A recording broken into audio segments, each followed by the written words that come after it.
Hello friends, welcome to Nila voice novels. நான் அவங்க நிலா. இப்போ நம்ம பார்த்துட்ருக்க கதை அவனுக்கு நிகரவல், எபிசோட் 23. வாங்க கதைக்குள்ளே போகலாம். தன் மனதில் இருப்பதையெல்லாம் ஆதியிடம் சொல்லி கொண்டிருந்தாள் மித்ரா. அதை கேட்க கேட்க ஆதியின் முகம் மாறியது. அதை பார்த்தவளின் மனம் வலித்தது. இருந்தும் தன் மனதில் இருக்கும் அனைத்தையும் அவனிடம் சொல்லியவள் அவன் முகத்தை பார்க்க, ஆனால் ஆதியின் கேள்வியும் அவன் சொன்ன பதிலும் ஒரு நொடி அதிர்ச்சியின் உச்சிக்கே சென்று விட்டாள் மித்ரா. 2 நாட்களுக்கு பிறகு இப்பொழுதுதான் அவள் முகத்தில் சிறு தெளிவே பிறந்தது. மேலும் சிலவற்றை அவனிடம் பேசியவள் அதில்தான் சற்று நிம்மதியாக உணர்ந்தவள் அவனின் மடியில் படுத்து கொண்டாள். இப்பொழுது அதிர்வது ஆதியின் முறையாயிற்று. அவனின் மடியில் படுத்த மித்ரா சில வினாடிகள் அவனின் முகத்தையே கண்ணிமைக்காமல் பார்த்து கொண்டிருந்தவள் மெதுவாக கண்மூடினாள். அடுத்த நாள் காலை பொழுது அழகாக விடிய கீழே இறங்கி வந்தாள் மித்ரா. ஹாலில் அனைவரும் அமர்ந்திருக்க அவர்களை பார்த்தவள், ஹாய் காய்ஸ், என்ன பண்ணிட்டு இருக்கீங்க என்று தன் பழைய துள்ளலுடன் கேட்டாள் மித்ரா. இதில் அனைவரின் மனமும் அவ்வளவு மகிழ்ச்சி அடைந்தது. வேகமாக எழுந்த அர்ஜுன் மற்றும் அம்ரு இருவரும் மித்ராவிடம் சென்று அவளை ஆளுக்கு ஒரு புறம் அணைத்து கொண்டார்கள். பிறகு அவளை பார்த்து, நீங்க 2 நாளா பேசாம அமைதியா இருந்தது ஏதோ மாதிரி இருந்துச்சு அனிமா. இனி எங்ககிட்டலாம் நீங்க பேசவே மாட்டீங்களோன்னு நினைச்சேன் என்று அர்ஜுன் அவளை பார்த்து பாவமாக சொல்ல, அவனை தொடர்ந்த அம்ருவும், ஆமா அனிமா, நீங்க எங்களை விட்டு போயிடுவீங்களோன்னு நினைச்சு ரொம்ப ரொம்ப பயந்துட்டேன் தெரியுமா என்று சொன்னான். தன்னை பார்த்து சோகமாக சொன்னவர்களை பார்த்து அழகாக சிரித்த மித்ராவோ, இனிமே இப்படி பண்ண மாட்டேன் அண்ட் நான் எப்பவுமே உங்களை விட்டு போக மாட்டேன். உங்கள் அண்ணனை விட்டு போனாலும் போவேன்னு தவிர கண்டிப்பாக உங்களை விட்டு போக மாட்டேன், சரியா? அப்புறம் வீட்டிலையே இருக்க ரொம்ப போர் அடிக்குது, எங்கேயாச்சும் ஷாப்பிங் போகலாமா என்று அவர்களை பார்த்து கேட்டாள் மித்ரா. இருவரும் துள்ளி குதித்து கொண்டு போலாம் என்றார்கள். அர்ஜுனுக்கும் இப்பொழுது நன்றாக உடல் நலம் தேறி இருக்க அவனுக்கு வெளியில் செல்ல எந்த தடையும் இல்லை. மித்ரா மற்றவர்களையும் அழைக்க அவர்களோ, எங்களுக்கு வேலை இருக்கு, நீங்க போயிட்டு வாங்கன்னு சொல்லிவிட, சரி என்று சொன்ன மித்ரா தன் மொபைலை எடுத்து ஆதிக்கு மட்டும் தான் வெளியில் ஷாப்பிங் செல்வதாக மெசேஜ் செய்தவர் அம்ரு மற்றும் அர்ஜுனுடன் காரை எடுத்துக்கொண்டு சென்று விட்டார். பாடிகார்டு யாரும் வேண்டாம் என்று சொல்லிவிட்டு ஷாப்பிங் செய்ய அவள் வந்தது என்னவோ அவள் அப்பாவின் சீதா மால்க்கு தான். Seetha malls one of the best மால்ஸில் சீதா மால்ஸும் ஒன்று. அவங்களுக்கு இந்தியா ஃபுல்லாக பிரான்ச்சஸ் இருக்குது. இந்த சீதா மாலை கட்டி கொடுத்ததே ஆர்கே கன்ஸ்ட்ரக்ஷன் தான். முதல்ல வேலை விஷயமாக தான் ராமோ ரத்னவர்மமும் மீட் பண்ணாங்க. காலப்போக்கில் அவங்க நல்ல நண்பர்களாகவும் ஆனாங்க. அவங்க ஒரே ஃபேமிலியாக இருக்கணும்னு நினச்சி தான் ஆதிமித்ரா கல்யாணத்தை அந்த சின்ன வயசுலேயே டிசைட் பண்ணாங்க. இங்கு சீதா மால்க்கு ஷாப்பிங் செய்ய வந்தவர்கள் ஜாலியாக சுற்றி திரிந்து கொண்டு கண்ணில் பட்டதையெல்லாம் வாங்கியவர்கள் நேராக ஃபுட் கோர்ட்டிற்கு சென்று வயிறு முட்ட அனைத்தையும் சாப்பிட்டு விட்டு அந்த நாளை ஜாலியாக என்ஜாய் செய்தார்கள். பிறகு வீட்டிற்கு செல்லலாம் என்று வெளியில் வந்தவர்கள் தன்னை காரில் ஏறி கிளம்பினார்கள். ஆனால் இவ்வளவு நேரமும் இவர்களை சிலர் ஃபாலோ செய்ததை அவர்கள் அறியவில்லை.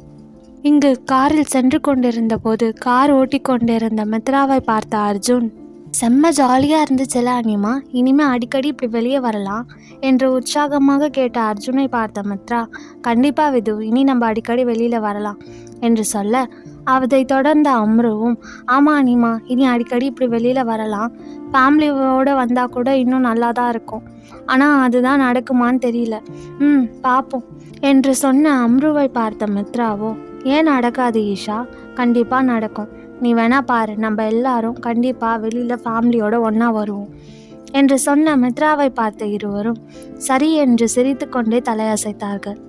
அப்பொழுது திடீரென அவள் காரின் முன் சில கார்கள் வந்து நின்றது. அதை பார்த்த மித்ரா காரை சடன் பிரேக் போட்டு நிறுத்தினாள். அப்பொழுது அந்த காரில் இருந்து 30 பேர் இறங்கினார்கள். அவர்களை பார்ப்பதற்கே ரவுடிகள் போல் இருந்தார்கள். அம்ருவிற்கு அவர்களை பார்ப்பதற்கே அவ்வளவு பயமாக இருந்தது. அவர்களை பார்த்து கொண்டே காரில் இருந்து கீழே இறங்கினாள் மித்ரா. யார் நீங்க, எதுக்காக எங்க வழியை மறிக்கிறீங்க என்று அமைதியாக கேட்டவளை பார்த்த நக்கலாக சிரித்த அந்த கூட்டத்தில் நின்ற ஒருவனோ, என்ன தலை, இந்த பொண்ணையா அந்த சார் தூக்கிட்டு வர சொல்லுச்சு, பார்க்கவே சும்மா சூப்பராக செம்மையாக இருக்காளே தலை என்று சொல்ல, இப்படி அவர்கள் பேசி கொண்டிருக்கும் போதே காரிலிருந்து இறங்கி மித்ராவின் அருகில் வந்து நின்றார்கள் அர்ஜுன் மற்றும் அம்ரு இருவரும். அம்ருவை பார்த்தவுடன், அந்த பொண்ணு இல்லடா, இந்த பொண்ணு தான் தூக்க சொன்னாரு என்று சொல்லி அம்ருவை கை காண்பிக்க, அதை பார்த்து பயந்த அம்ரு மித்ராவை ஒற்றி நின்று கொண்டாள். அவர்கள் அம்ருவை தூக்க போகிறேன் என்று சொன்னவுடன் அதில் கோபம் கொண்ட அர்ஜுன் அவர்களை பார்த்து, ஏய், யாரா நீங்களாம்? யார் சொல்லி இதை பண்றீங்க? யார் அவளை கடத்த சொல்லி உங்களை அனுப்புனது என்று கோபமாக கேட்க, அப்பொழுது நான் தான் என்று திமிராக சொல்லிக்கொண்டு ஒருவன் அங்கு வந்தான். அவனை பார்த்த அம்ரு ராகேஷ் என்று சொல்ல, அவளை பார்த்த மித்ரா, உனக்கு இவனை முன்னாடியே தெரியுமா என்று கேட்டாள். மித்ராவின் கேள்வியை கேட்ட அம்ரு அவளை பார்த்து, தெரியும் அண்ணிமா, என்னோட காலேஜ் சீனியர், சரியான பொறுக்கி, என்னை லவ் பண்ணுறேன்னு சொல்லி டார்ச்சர் பண்ணிகிட்டே இருப்பான் என்று சொன்ன அம்ருவை ஒரு நொடி பார்த்து விட்டு திரும்பி ராகேஷை எடை போடும் பார்வை பார்த்தாள் மித்ரா. அம்ருவை பார்த்த ராகேஷோ, ஒழுங்கா நான் அவன்கிட்ட கேட்டு அப்போவே லவ் பண்ணுறேன்னு சொல்லி இருக்கணும், அதை விட்டுட்டு என்னை எப்படியெல்லாம் அசிங்கப்படுத்தினேன். இப்போ பாரு, வசமாக என்கிட்ட மாட்டிக்கிட்டியா? சுற்றி 30 பேர் இருக்காங்க. உன்னால் இங்கிருந்தும் சரி என்கிட்ட இருந்தும் சரி தப்பிக்கவே முடியாது. இனி உனக்கு தினம் தினம் நரகொண்டி என்று சொல்லி அவளை திமிருடன் பார்த்து சத்தமாக சிரித்தவனை அவன் உடனிருந்த அவன் நண்பர்கள் நிக்கில் மற்றும் ரமேஷ் இருவரும் அவன் எதையோ சாதித்தது போல் பெருமையாக பார்த்து கொண்டிருந்தார்கள். அந்த கேவலமான ஜென்மங்கள். அப்பொழுது சிரிப்பை நிறுத்திய ராகேஷ் மித்ராவின் பக்கத்தில் நடுங்கி கொண்டிருக்கும் அம்ருவை மோகத்துடன் பார்த்தவன் அவன் ஆளை பார்த்து, டேய், போய் அவளை இழுத்துட்டு வாங்கடா என்று ராகேஷ் சொல்ல அம்ருவை நோக்கி சென்றான் ஒருவன். இங்கு ஆதியின் ஆஃபீஸில் சிறிது நேரத்திற்கு முன் தன் வேலையை செய்து கொண்டிருந்தான் ஆதி. அப்பொழுது அவன் ஃபேமிலிக்காக எப்பொழுதும் வைத்திருக்கும் இன்டெலிஜென்ஸ் டீமிடமிருந்து அவனுக்கு அலர்ட் வந்திருந்தது. ஆதி எப்பொழுதும் ஃபேமிலியின் சேஃப்டி விஷயத்தில் ரொம்பவே அலர்ட்டாக இருப்பான். அதன்படி அவன் ஃபேமிலி சேஃப்டிக்காக ஒரு இன்டெலிஜென்ஸ் டீமை உருவாக்கி வைத்திருந்தான். அவர்கள் ஃபேமிலியில் யாருக்காவது ஏதாவது ஆபத்து என்றால் அவன் இன்டெலிஜென்ஸ் டீம் மூலம் ஆதி, சர்வா, துருவனுக்கு அலர்ட் மெசேஜ் சென்றுவிடும். ஒருவேளை இவர்கள் மூவரில் ஒருவருக்கு ஆபத்து என்றால் மற்ற இருவருக்கும் அலர்ட் மெசேஜ் சென்றுவிடும். அதுபோல்தான் இப்பொழுதும் ராகேஷ் அம்ருவை கடத்த திட்டமிட்டிருப்பதை முன்பே அறிந்த டீம் மெம்பர்ஸ் அதை அலர்ட்டாக அனுப்பியிருக்க, அதை பார்த்த சர்வா உடனே கிளம்பி ஆதியை பார்க்க வந்திருந்தான். ஆதியின் கேபின்குள்ளே வந்தவன் அவனை பார்த்து, அவனுக்கு எவ்வளோ தைரியம் இருந்தால் நம்ம அம்ருவையே கடத்த பார்த்துருப்பான். அவன் ஃபர்ஸ்ட் டைம் அம்ரு கிட்ட பேசும்போதே அவனை முடிச்சு விட்டுருந்தா அவன் இவ்வளோ தூரம் வந்திருப்பானா? சரி, காட்ஸ் எல்லாம் அனுப்பியாச்சா? அவனுக்கு இன்னைக்கு இருக்கு என்று சொல்லிக்கொண்டே ஆதியை பார்த்தான் சர்வா. அவனை பார்த்த ஆதி, நான் எந்த காட்ஸையும் அனுப்பலை என்று சொல்ல, அதை கேட்ட சர்வா, ஓ, அப்போ வேற என்ன பிளான் பண்ணியிருக்க? அவனை மொத்தமாக முடிக்க போறியா என்று ஆர்வமாக கேட்டவனை பார்த்த ஆதி, நான் எந்த பிளானும் பண்ணலை, இனி பண்ண போகிறதும் இல்லை என்று சொல்ல, அதை கேட்டு கடுப்பான சர்வா, விளையாடாத ஆதி என்று கத்த, அவனை முறைத்து பார்த்த ஆதியோ, என்னை பார்த்தா அவனுக்கு விளையாடுற மாதிரி இருக்கா என்று கேட்டவனின் பார்வையே சொல்லியது அவன் விளையாடவில்லை என்று. ஆதி, என்ன சொல்ற? அம்ரு மட்டும் தனியா இல்லை, அம்ரு கூட குட்டிமா வேற இருக்காடா. அப்புறம் அர்ஜுன், அவனுக்கு ஏற்கனவே அடிபட்டிருக்கு என்று சர்வா சொல்ல, தன் வேலையை பார்த்து கொண்டே அதை கேட்ட ஆதியோ, ஆமா, அதுக்கு என்ன இப்போ? அவங்க யாருக்குமே எதுவும் ஆகாது என்று சொன்ன ஆதியை பார்த்த சர்வாவோ, எப்படிடா, அதான் நீ எதுவும் பண்ணலன்னு சொல்லிட்டியே என்று கேட்க, நான் எதுவும் பண்ணலை தான், ஆனால் அவங்களுக்கு எதுவும் ஆகாது, எப்படின்னு தெரிஞ்சுக்கணுமா என்று கேட்டவனின் உறுதியான வார்த்தைகளே கூறியது அவன் சொல்வதுதான் உண்மை என்று. ஆமாம், தெரிஞ்சுக்கணும்டா என்றவனை பார்த்து தலையசைத்தவன், சரி வா என்று சொல்லிவிட்டு தன் கார் கீயை எடுத்துக்கொண்டு சென்று விட்டான். காரில் ஏறியவனை தொடர்ந்து வந்த சர்வாவும் அவன் அருகில் அமர்ந்து கொண்டான். ஆதி மித்ரா இருக்கும் மாலுக்கு தான் சர்வாவை அழைத்து வந்திருந்தான். இவர்கள் இருவரும் அங்கு வரவும் அங்கிருந்து அவர்கள் கிளம்பவும் சரியாக இருந்தது. கொஞ்சம் இடைவெளி விட்டு அவர்களை ஃபாலோ செய்தான் ஆதி. அப்பொழுது அந்த கார்கள் வந்து வழிமறைத்ததையும் அவர்கள் கண்ணில் படாதவாறு, ஆனால் அவர்கள் பேசுவது கேட்கும் தூரத்தில் மறைவாக காரை நிறுத்தியவன் அவர்கள் பேசுவதை கேட்க ஆரம்பித்தான். அந்த இடத்தில் பெரிதாக ஆள் நடமாட்டம் இருக்காது என்பதால் அந்த இடமே அமைதியாக இருந்தது. அதனால் அவர்கள் பேசியதை ஆதி மற்றும் சர்வாவால் தெளிவாக கேட்க முடிந்தது. அவர்கள் பேசியதை கேட்ட ஆதி கண்கள் சிவந்து அமர்ந்திருந்தான். ஆனால் அவன் காரை விட்டு இறங்கவில்லை, சர்வாவையும் இறங்க விடவில்லை. ஆதியின் இந்த அமைதி சர்வாக்கு பெரும் குழப்பத்தை கொடுத்தது. அவன் அதே குழப்பத்துடன் ஆதியை பார்த்து கொண்டிருந்தான். அப்பொழுதுதான் ராகேஷின் அந்த அடியால் அம்ருவை நெருங்கியிருந்தான். அதற்கு மேல் பொறுக்க முடியாத சர்வா காரை விட்டு இறங்க போக, அர்ஜுனும் அந்த அடியாலை தடுக்க முன்னே வர, அப்பொழுது சரியாக கழுத்தில் ரத்தம் வடிய அம்ருவை நெருங்கி கொண்டிருந்த அந்த அடியாள் கீழே விழுந்தான். சர்வா, அர்ஜுன், அம்ரு மட்டுமில்லை, ஆதியை தவிர அங்கிருந்த அனைவரின் கண்களும் அதிர்ச்சியில் விரிந்தது மித்ராவின் அந்த செயலை பார்த்து. பின்ன இருக்காதா? அம்ருவின் அருகில் நெருங்கி அவளின் கைகளை பிடிக்க முயன்ற அந்த அடியாளின் கைகளில் இருந்த அந்த கத்தியை பிடுங்கி அவன் கழுத்திலேயே குத்தியிருந்தாள் மித்ரா. புறாவை கொன்றதற்கே அவ்வளவு பேசியவள் இன்று தன் கையால் ஒருவனின் கழுத்தில் கத்தியை இறக்கி ஒரே நொடியில் அவனின் உயிரை எடுத்திருந்தாள் மித்ரா. ஆனால் அன்று அவள் கண்களில் இருந்த அந்த மென்மை, கனிவு துளியும் இப்பொழுது அவள் முகத்தில் இல்லை. அவள் கண்கள் கொலை வெறியில் இருந்தது. அவள் முகமோ இரும்பென இறுகி போயிருந்தது. கண்கள் இரத்த சிவப்பாக இருந்தது. அவள் முகத்தையும் அவள் செயலையும் பார்த்தவர்களுக்கு இவள் பெண்தானா என்று தோன்றியது. மித்ராவின் அந்த செயலை பார்த்த அம்ரு மயங்கி விழப்போனாள். அதை முன்பே உணர்ந்த மித்ரா அவளை ஒரு கையால் தாங்கி பிடித்து கொண்டு விது என்று அழைக்க, அதிர்ச்சியில் உறைந்து போய் நின்றிருந்தவனை மித்ராவின் அந்த குரல் நினைவுக்கு கொண்டு வந்தது. அதில் அதிர்ச்சியுடனே அவளிடம் செல்ல அவனிடம் அம்ருவை ஒப்படைத்து விட்டு கார்ல படுக்கவை, 15 மினிட்ஸ்ல கிளம்பிடலாம் என்று சொன்ன மித்ராவை கண்கள் விரிய அதிர்ச்சியுடன் பார்த்தான் அர்ஜுன். அதை துளியும் சட்டை செய்யவில்லை மித்ரா.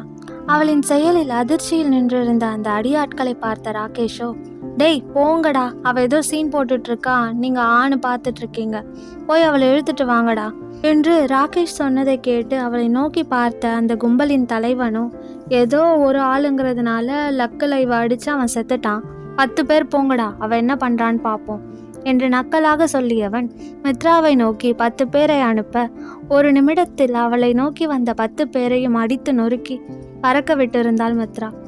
அவள் ஃபைட்டை பார்த்த சர்வா என வாயை பிளந்து பார்த்து கொண்டு அவன் அருகில் இருக்கும் ஆதியை திரும்பி பார்க்க, அவனோ, இதெல்லாம் என்ன ஷாக், இனி நடக்க போறத பாரு என்று கூறிய ஆதியை அதிர்ச்சியுடன் பார்த்தான் சர்வா. இங்கு மித்ராவிடம் அடி வாங்கிய அந்த 10 பேரும் எழக்கூட முடியாத நிலையில் தான் இருந்தார்கள். அதை பார்த்த ராகேஷ் கூட சற்று பயம் வரதான் செய்தது. ஆனால் தன் முன்னால் 20 பேர் இருப்பதாலும் எப்படியும் அவளால் தன்னை எதுவும் செய்ய முடியாது என்று நினைத்தவன் சற்று நிமிர்வாகவே நின்றான்.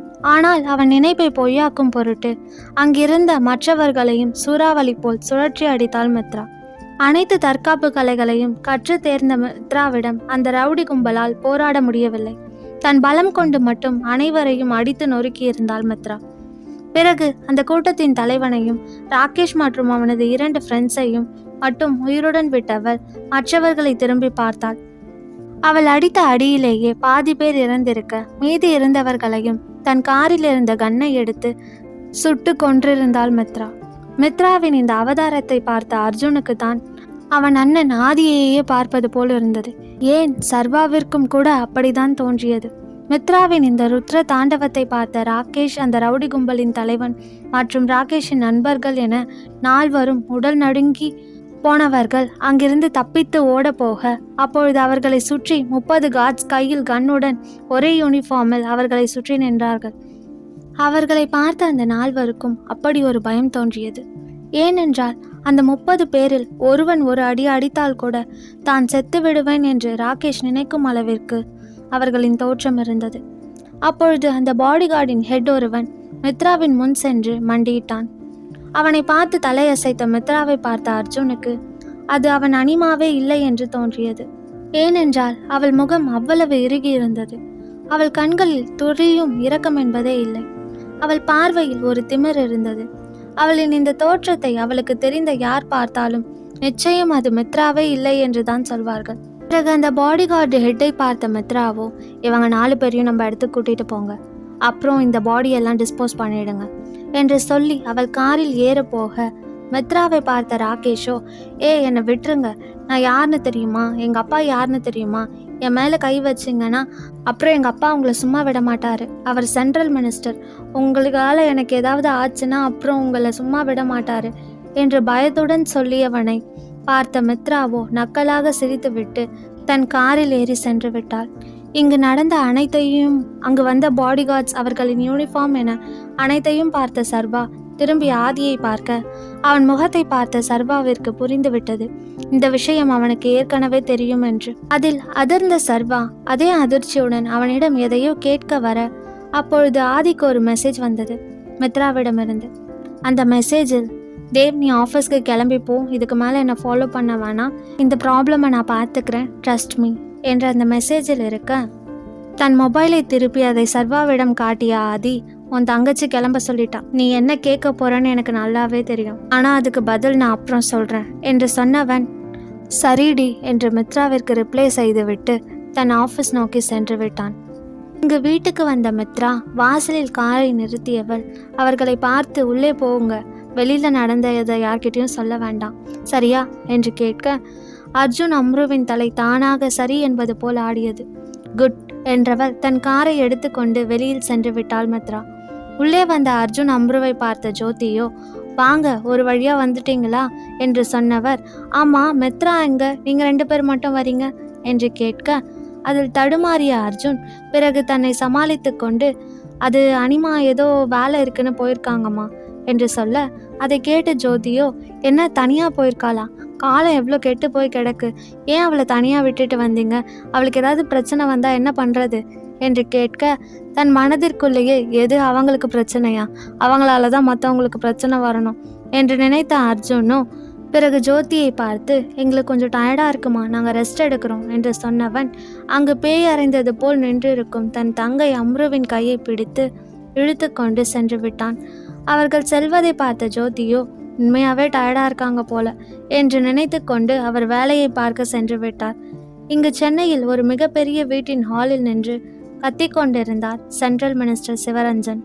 டேய், என் பையன் எங்கே இருந்தாலும் சரி, எனக்கு அவன் உடனே வேணும், அவனை கடத்தினது யாராக இருந்தாலும் நான் அவனை சும்மா விட மாட்டேன், அவனுக்கு மட்டும் ஏதாவது ஆச்சு அவன் குடும்பத்தையே அழிச்சிடுவேன், என் பிள்ளைய கடத்தினவன் இந்த நாட்டில் எந்த மூலையில் போய் ஒளிஞ்சிருந்தாலும் சரி, அவனை கண்டுபிடிங்கடா என்று சிவரஞ்சன் யாரை பற்றி பேசி கொண்டிருந்தாரோ, யாரை நாடு முழுக்க தேட சொன்னாரோ, அவளோ அவர் வீட்டின் வாசலில் காரை நிறுத்தியிருந்தார். மித்ராவின் காரை பார்த்த செக்யூரிட்டியோ, மேடம் என்ன வேணும் என்று கேட்க, உங்கள் சாரை பார்க்கணும் என்று சொன்னால் மித்ரா, இல்லை மேடம், அவர் இப்போ பிஸியாக இருக்காரு, உங்களால் இப்போ அவரை பார்க்க முடியாது என்று சொன்ன அந்த செக்யூரிட்டியை திமிருடன் பார்த்த மித்ராவோ, உங்கள் மினிஸ்டரோட பையனை கடத்தினவன் வந்திருக்கேன்னு சொல்லுங்கள், அவன் இப்போ என் கஸ்டடியில் தான் இருக்கான் என்று மித்ரா சொல்ல, அதை கேட்டு அதிர்ந்த அந்த செக்யூரிட்டியோ வேகமாக உள்ளே சென்று மினிஸ்டரிடம் மித்ரா சொல்லிய விஷயத்தை அவன் சொல்ல, உடனே உள்ளே அழைக்கப்பட்டாள் மித்ரா.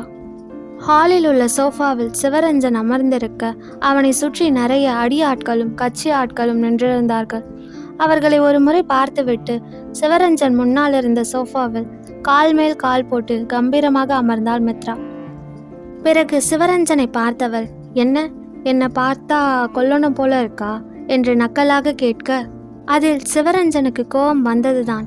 ஆனால் தன் மகன் கிடைக்கட்டும், அப்புறம் இவளை பார்த்துக்கலாம் என்று நினைத்தவர் அவளை பார்த்து, என்ன வேணும் உனக்கு, என் பையனை விட்டுடு, நீ என்ன கேட்டாலும் தர என்று சொன்ன சிவரஞ்சனை பார்த்த மித்ரா, உன் பையனுக்கு எவ்வளோ தைரியம் இருந்தா என் வீட்டு பொண்ணை கடத்த நினச்சிருப்பான், அப்புறம் என்ன கேட்ட, எனக்கு என்ன வேணுமா, இனி உன் பையன் என் கண்ணில் படவே கூடாது, அவன் இந்த நாட்டிலேயே இருக்கக்கூடாது, மீறி இருந்தான் என்று சிறு இடைவெளி விட்டவள், அப்புறம் உயிரோடு இருக்க மாட்டான் என்று அழுத்தமாக கூறிய மித்ராவை பார்த்த சிவரஞ்சனுக்கோ, பார்ப்பதற்கு காலேஜ் படிக்கும் சிறு பெண் போல் இருப்பவள் தன்னை மரியாதை இல்லாமல் பேசியது மட்டும் இல்லாமல் தன்னிடமே தன் மகனை கொன்று விடுவேன் என்று சொன்னதில் ஆத்திரமானவர் அவளை பார்த்து ஏதோ பேச வர, அதற்கு முன் அவரின் ரைட் ஹேண்ட் ஒருவனோ, யார் வீட்டுக்கு வந்து யாரை கொன்னுடுவேன்னு சொல்ற என்று கேட்டுக்கொண்டே முன்னால் வர, அப்பொழுது சிவரஞ்சன் போன் அடித்தது.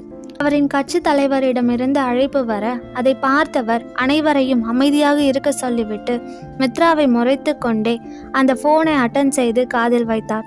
சொல்லுங்க தலைவரே என்று சிவரஞ்சன் கேட்க, அறிவு கெட்ட முட்டாள், ஒருத்தர்கிட்ட மோதுறதுக்கு முன்னாடி யார் என்னன்னு பார்க்க மாட்டியா, உன்னை சென்ட்ரல் மினிஸ்டர் பதவியில இருந்து மட்டும் இல்லை, கட்சியோட அடிப்படை உறுப்பினர் பதவியில இருந்து கூட தூக்கிட்டாங்க என்று சொல்ல, அதை கேட்டு அதிர்ந்த சிவரஞ்சனோ, நான் யார்கிட்டையும் மோதலையே தலைவரே என்று கேட்டவனை, டேய் மட சாம்பிராணி, நீயும் உன் பையனும் இன்னைக்கு பண்ண வேலையால உன்னோட சேர்ந்து என் பதவியும் போயிருக்கோண்டா அந்த தலைவர் சொல்ல, அதை கேட்ட சிவரஞ்சனோ, ஐயோ தலைவரே, நீங்க நினைக்கிற மாதிரி இல்லை, இங்க ஒரு சின்ன பிரச்சனை, ஒரு காலேஜ் பொண்ணை தூக்க போன மேட்டர், அவ்வளோதான், அவள் அண்ணி தான் ஓவரா பண்ணிக்கிட்டு இருக்கா, அவளும் ஒரு காலேஜ் பொண்ணு தான் என்று சிவரஞ்சன் சொல்லி கொண்டிருக்கும் போதே குறுக்கிட்ட அந்த தலைவரோ, முட்டாள் முட்டாள், நீ எந்த பொண்ணோட அண்ணியை சாதாரண பொண்ணுன்னு சொல்றியோ அவங்க சாதாரணமானவங்க இல்லடா முட்டாள் என்று சொல்ல, அதில் ஒரு நொடி தருமாறிய சிவரஞ்சனோ தன் முன்னால் கம்பீரமாக கால் மேல் கால் போட்டு கண்ணில் திமிருடன் தன்னை நக்கலாக பார்த்து கொண்டு அமர்ந்திருப்பவளை அப்பொழுதுதான் சரியாக கவனித்த சிவரஞ்சனுக்கு அவள் கண்ணில் தெரிந்த அனலும் கம்பீர தோற்றமும் இவள் சாதாரண பெண் இல்லை என்பதை புரிய வைத்தாலும் இவளால் தன் பதவியையே பறிக்க முடியுமா என்று நினைத்தவர், நீங்க இவ்வளோ பில்டப்பா சொல்ற அளவுக்கு அப்படி யார் தலைவரே இந்த பொண்ணு, இதோ நீங்க சொல்ற அந்த பொண்ணோட அண்ணிய முன்னாடி தான் உட்கார்ந்துட்டு இருக்கா என்று சொல்ல, அதை கேட்டு அதிர்ந்த அந்த கட்சி தலைவரோ, என்ன உன் முன்னாடி இருக்காங்களா, ஐயோ இனி உனக்கும் எனக்கும் எந்த சம்பந்தமும் இல்லை, இனி எனக்கு ஃபோன் கூட பண்ணாத, உன் சங்காத்தமே எனக்கு வேணாம், ஆளும் தெரியாம காலை விட்டுட்ட, இனி உன் உயிரையாவது காப்பாத்திக்கோ சொன்ன அந்த தலைவரின் குரலில் இருந்த பதற்றத்தையும் நடுக்கத்தையும் உணர்ந்த சிவரஞ்சனுக்கு பயம் தோன்றியது. அந்த பயத்துடனே யாரு தலைவரே என்று கேட்க, முன்னாடி இருக்கிறவங்க சாதாரண பொண்ணு இல்ல, அவங்க தான் அக்னி, ஃபீனிக்ஸ் குரூப் சேர்மன் அக்னிடா என்று சொல்ல, அதை கேட்ட சிவரஞ்சனுக்கோ உலகமே ஒரு நொடி தன் சுழற்சியை நிறுத்தியது போல் இருந்தது. ஏடி குரூப்ஸ் ஆஃப் கம்பெனியின் ஆப்போசிட் கம்பெனியான ஃபீனிக்ஸ் குரூப்பின் சேர்மன் அக்னி நம் மித்ராவா? சாதாரண கல்லூரி படிக்கும் பெண்தான் மித்ரா என்று இவ்வளவு நேரம் திமிருடன் பேசிக்கொண்டிருந்த சிவரஞ்சன், அவள் வேர்ல்டு நம்பர் 1 கம்பெனியின் சேர்மன் அக்னி என்று தெரிந்த பின் என்ன செய்ய போகிறார்? ஆஃபீஸில் ஃபீனிக்ஸ் குரூப் பற்றி பேசியதற்கே ஒருவனை துள்ள துடிக்க கொன்ற ஆதிக்கு அந்த கம்பெனியே தன் மனைவியுடையது என்று தெரியுமா? தெரிந்தால் என்ன செய்வான்? அந்த பாடிகார்ட்ஸை பார்த்து ஏன் சர்வ அதிர்ச்சி அடைந்தான்? தன் மகன் கடத்த நினைத்த பெண்ணின் அண்ணி ஃபீனிக்ஸ் குரூப் சேர்மன் அக்னி என்று தெரிந்ததற்கே உடல் நடுங்கி மரண பயத்தில் நின்றிருப்பவருக்கு அவளின் அண்ணன் ஏடி குரூப்ஸின் சேர்மன், அனைவராலும் மான்ஸ்டர் என்று அழைக்கப்படும் ஏடி என்று தெரிந்தால் அவரின் நிலை என்ன? இதை பற்றி மேலும் தெரிஞ்சுக்க நிலா வாய்ஸ் நாவல்ஸை சப்ஸ்கிரைப் பண்ணுங்க. இந்த கதை உங்களுக்கு பிடிச்சிருந்தா லைக் பண்ணுங்க, ஷேர் பண்ணுங்க அண்ட் மறக்காம சப்ஸ்கிரைப் பண்ணுங்க. பாய் ஃப்ரெண்ட்ஸ், நான் உங்க நிலா. நெக்ஸ்ட் எபிசோட்ல மீட் பண்ணலாம்.